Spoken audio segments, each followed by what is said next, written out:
We're going to talk about two very different swords. Two very different. I mean, one's a sword, one's a knife. We're talking about Karambit versus the one, the only, the sword that can cut through bullets. That's right.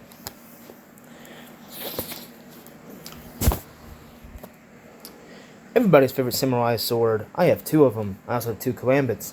Now, they have similar history. They both said they can cut through bullets. Now, I'm not going to cut a bullet with a Karambit or the one, the only samurai swords. Now, we're going to go through the complete history of both, or most of the history. Well, they both was used for suicide. They was both used in wars. Right? The Karambit was made in the 1940s. It was originally used in the World War II, but it was mainly used in the War of Wars. Well, that's right. The Third War. A war that was meant to be a World War III, some say. That's right. Right. You might know it from the movie Rambo. Right. But when I did my knife collection review, which I might do another one, I don't really plan on buying any knives this year, but who knows. Every year I come close to getting, like, big knives and a lot of things, you know.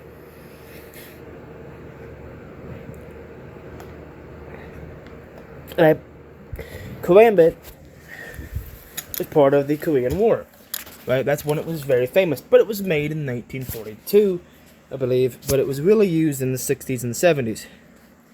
But there's two different versions of the Karambit. But there's the Korean Karambit. But there's the Asian Karambit.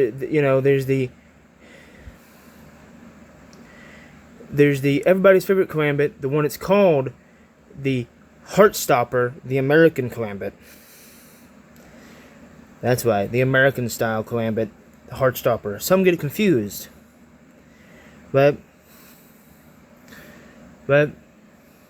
both styles of Karambit are great. The Heartstopper, was the one made for the movie Rambo, so it wasn't really stylized into the 80s. But although the Heartstopper was around a lot longer than the 80s, right? It was around in the 1970s. So yes, it was around the Korean War. Was it used in the Korean War? I don't think so. Korean War, right, which is the third war, the war that almost was World War III. Okay, next up, the third big war, in lifetime, although there's over 1,000 wars. Speaking of wars, we're going to go to the Samurai War. That's right, we're going to go with the one, the only, the beautiful of beautiful, the big sword of big swords. That's right. The samurai sword, the ninja sword, the sword that could soar through the skies, a sword that could pierce armor, right? The only sword, people say for decades. A sword that soared through British Army. That's why we're doing a versus of which weapon is better. Now, I've never really done one of these, right? And you could argue Karambit is better. Both of these have been films, but this is my favorite sword. I have two of them, right? But I bought them both used, right? We're talking about the one, the only, the thing that people used to cut their stomachs open with. That's right.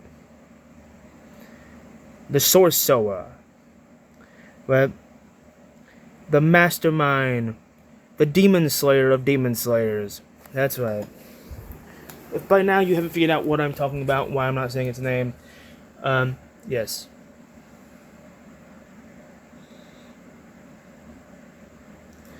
But this sword, people used to cut open people's heads with it and hang them on as trophies. This sword, people, like I said, this has a historic history. But Buddhist priests used to, believe it or not, Buddhist priests used to play upon this sword and give it to grace. But if you don't know what sword I'm talking about, the only sword that is able to cut through metal, not the only metal weapon, but the only sword that is able to cut through metal, that's able to cut through bullet like it's a butter. Yep.